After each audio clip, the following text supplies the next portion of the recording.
Le chômage est un fléau au Sénégal. Là où on en est, c'est un phénomène qui est récurrent au Sénégal. Et je pense qu'en réalité, il faudrait que les gens essayent de le solutionner. Le chômage aujourd'hui a tendance à envahir nos pays. C'est un problème très grave et qui m'inquiète beaucoup. Et c'est un problème qui est général, hein, pour ne pas dire mondial. Le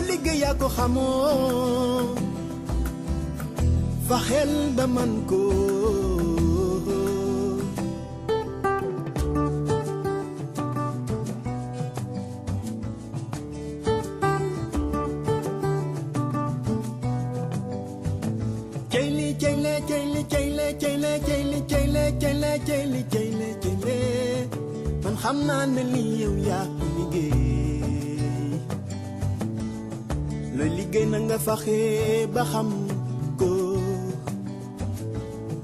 le jàng na nga faxe ba man ko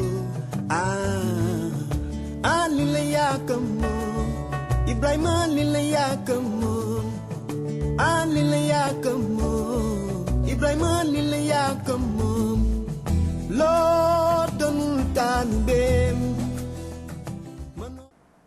Le chômage est un problème très important dans notre pays et qui affecte un nombre très important de Sénégalais et même de non-Sénégalais qui habitent au Sénégal. Et cela s'explique par une économie relativement faible et une population très jeune en croissance très forte. Ce qui fait que la croissance de l'économie ne correspond pas avec la croissance de la population et chaque année, il y a un nombre très important de jeunes qui se présentent sur le marché de l'emploi, mais qui malheureusement ne peuvent pas être satisfaits. Mais il est très important parce qu'il y a des problèmes de qui est chômeur, qui ne l'est pas selon les définitions officielles. Mais je pense que ce qu'il faut retenir comme étant le plus important, c'est le nombre de personnes qui ont besoin de travailler et qui n'ont pas la capacité ou l'opportunité de trouver un emploi qui leur permet, par leur activité, d'avoir des ressources et de subvenir à leurs moyens. Au Sénégal, le chômage s'augmente de plus en plus. Il y a beaucoup plus de jeunes qui sont au chômage, et même s'ils ont toujours leur diplôme. Parce qu'on est nombreux à étudier, il y a les places dans les écoles. On a tous nos diplômes, mais il n'y a pas de boulot jusqu'à présent. Je ne sais pas quoi faire en ce moment, sinon d'attendre. Le chômage au Sénégal, bon, je dirais de manière générale, c'est un phénomène qui touche pratiquement toutes les couches de la société, quoi. Le chômage au Sénégal est dû au milieu professionnel qui est très restreint. En tant que parents, nous nous sommes investis durant des années dans les études de nos enfants. Nous nous sommes sacrifiés. Nous y avons mis toute notre énergie, nos économies. Les enfants, une fois les études terminées, ont des problèmes dans le milieu du travail. Ils ne trouvent pas du travail. C'est difficile. Disons, ce qu'on peut percevoir à Dakar, une certaine effervescence à travers la ville. Les gens tentent malgré tout de trouver des occupations. Occupations qui se présentent sous l'aspect d'activités individuelles, d'intermédiation commerciale, de récupération de matériel devenu obsolète pour les recycler sous forme de services divers, comme les vendeurs d'eau, comme les vendeurs de café ambulants, comme, disons, toutes sortes de choses. Il y a des gens qui gouillent et qui importunent souvent les personnes qui vaquent à leur occupation d'une autre manière. Le Sénégal a eu récemment l'alternance Et on pensait qu'avec le nouveau régime qui est en place, qu'on va mettre en place un programme qui va non, je ne dirais pas éradiquer, mais qui va atténuer le taux de chômage ici au Sénégal. Parce qu'il y a beaucoup de gens et beaucoup de gens qui ont déjà suivi leur formation, qui sont là à ne rien faire. Je dis à ne rien faire parce que tout simplement, parce que si tu sors avec un diplôme en gestion ou en comptabilité, si tu ne trouves pas à exercer ce métier, donc je me dis qu'il y a un problème. Je viens de dire que parmi nous tous ici, presque aucun d'entre nous ne travaille. On a presque tous suivi une formation, mais de nous demander est-ce qu'on travaille, c'est en même temps, c'est un peu marrant quoi pour nous. Parce que quand tu cherches, tu ne trouves pas. Finalement, tu te poses la question, est-ce qu'il faut continuer de chercher ou bien est-ce qu'il faut arrêter de chercher? Je m'appelle Adama Ndiaye, je suis la présidente de l'association Dames Artistes.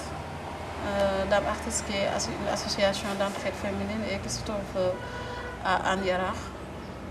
On fait des trucs artisanaux comme la teinture, le batik, la sérigraphie, le cramé. On travaille la diversité de l'artisanat. J'ai étudié à l'université de Saint-Louis, Gaston Berger de Saint-Louis, où j'ai fait 4 ans là-bas, jusqu'à la maîtrise.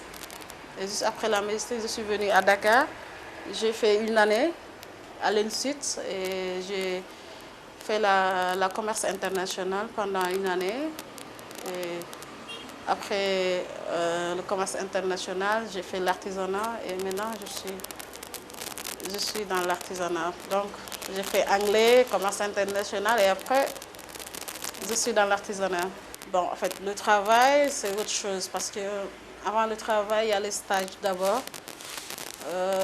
Parce que avant le travail, on te dit qu'il faut faire des stages pour apprendre le métier.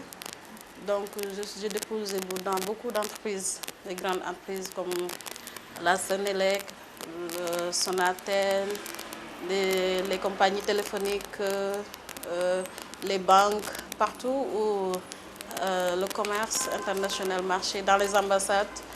C'était très difficile. Mais j'ai eu quand même j'ai réussi à avoir des stages, comme par exemple j'ai eu un stage dans une ambassade de la place où j'ai fait 5 mois. Bon, c'était très difficile parce que les stages, tu fais des stages mais ce n'est pas payant. Et pour qu'on embauche, c'est très difficile parce que le marché du travail ici c'est très serré. Donc, tu fais un stage dans cette entreprise pendant 1 mois, 2 mois. Tu vas dans une autre entreprise, tu fais 1 mois, 2 mois. Donc, en fait, je collectais des expériences. Bon, c'était bien les expériences, mais il y a eu beaucoup de frustration. Pour trouver du travail, la plupart du temps, c'est écrire les CV, les lettres de motivation, aller au niveau de l'Internet, voir même s'il y a des choses en tant que bénévole. Juste quelque chose à faire, même si ce n'est pas payant, au moins pratiquer, faire quelque chose, ne pas rester là à tout le temps jouer au Scrabble ou bien à prendre du thé.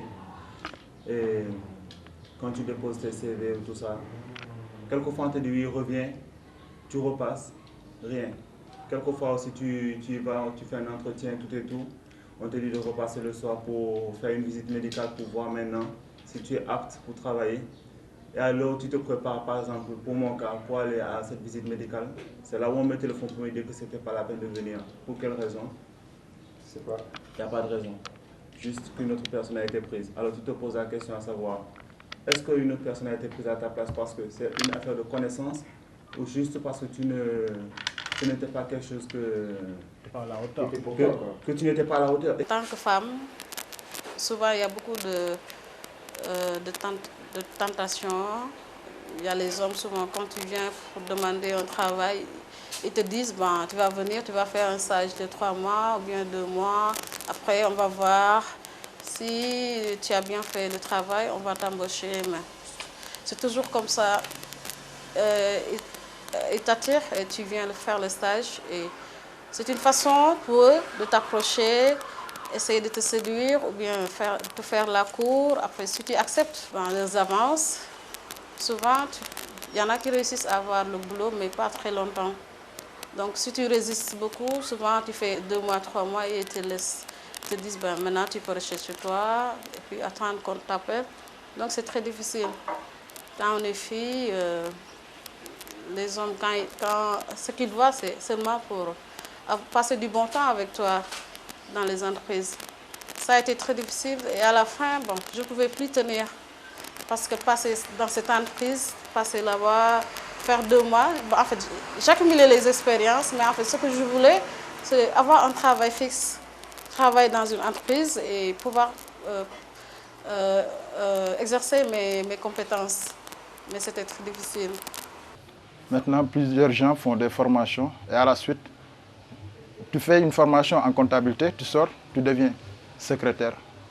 Donc il y a un peu de gâchis. Tu vois, il n'y a pas les gens qu'il faut à la place qu'il faut. La plupart des étudiants ici à l'université, ils vont trouver du travail. Mais est-ce qu'ils vont trouver le travail qu'ils ont voulu? C'est là où se pose le problème. Je veux être un géographe. Mais, entre-temps, je vais essayer de taper à plusieurs portes. Parce que se focaliser sur quelque chose et dire que je veux être comme ça, je veux être tel dans l'avenir, c'est un peu difficile au Sénégal. Tu peux le faire dans les pays développés comme en Europe. Le marché de l'emploi est plus que saturé au Sénégal. Le plus souvent, même, il y a un cours de gestion des ressources humaines que je viens de suivre. Le professeur nous a dit que plus de 35% de l'obtention du travail, de l'embauche, est source d'une, ici on dit, bras long, c'est-à-dire d'une recommandation. Tu as un parent politicien, tu as un parent qui est dans une boîte ou un marabout qui est influent, quelque chose comme ça, qui va te recommander au chef du personnel pour qu'on te recrute. Sinon, pour cela, il y a beaucoup de problèmes pour trouver de l'emploi ici au Sénégal. La culture dans ce pays, c'est quand on est quelque part en position favorable, on doit d'abord se retourner vers ceux qui vous sont proches.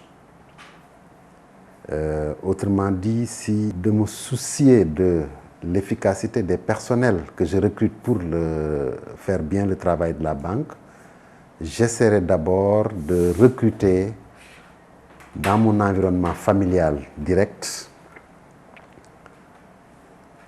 peu importe si les capacités ne sont pas présentes. Ceux qui en trouvent, des fois ils ne sont pas performants, mais ayant des parents qui sont bien placés, peuvent leur trouver du travail.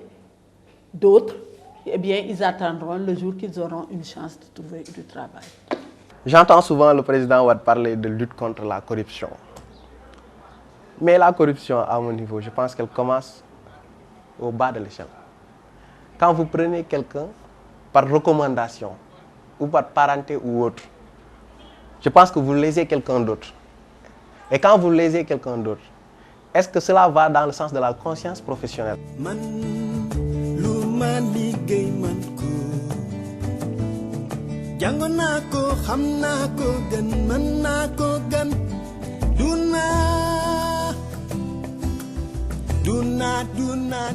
Sûr que l'immigration des jeunes est due au manque de travail.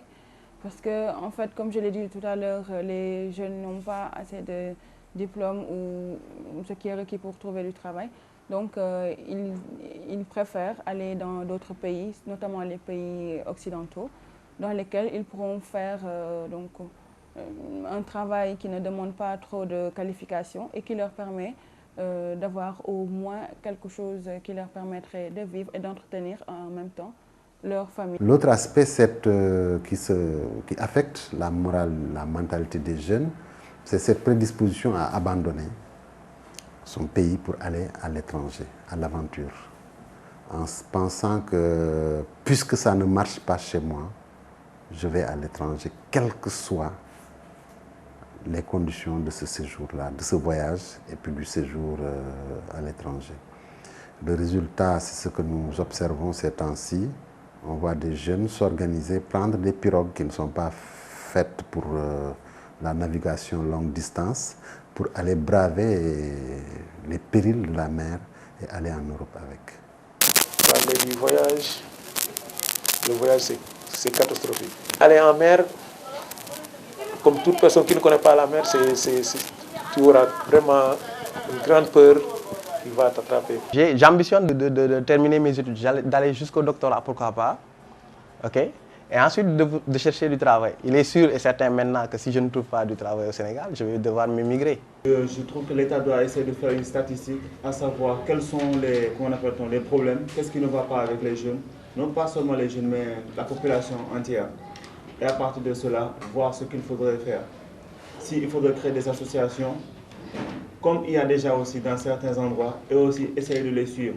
S'il y a des jeunes qui ont des projets comme un peu partout ici, essayer de voir comment c'est et si c'est possible de les suivre, de les aider dans leurs idées.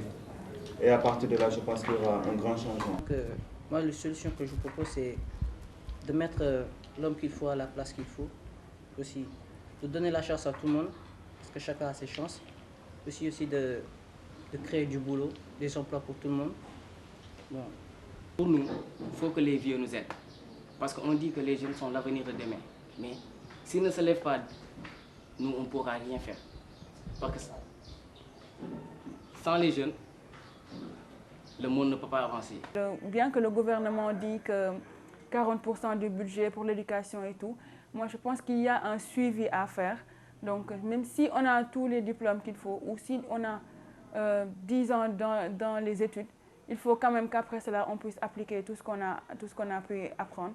Et pour cela, il faut que le marché de l'emploi s'ouvre et que l'on permette aux jeunes de tenter leur chance de travail.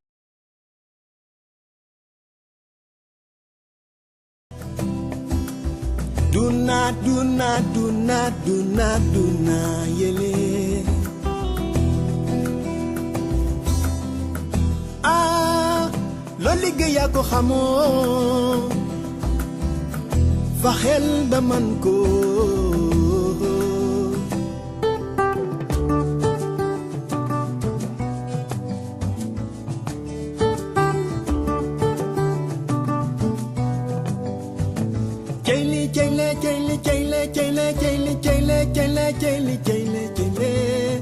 Man xam naa ne lii yow yaa ko liggéey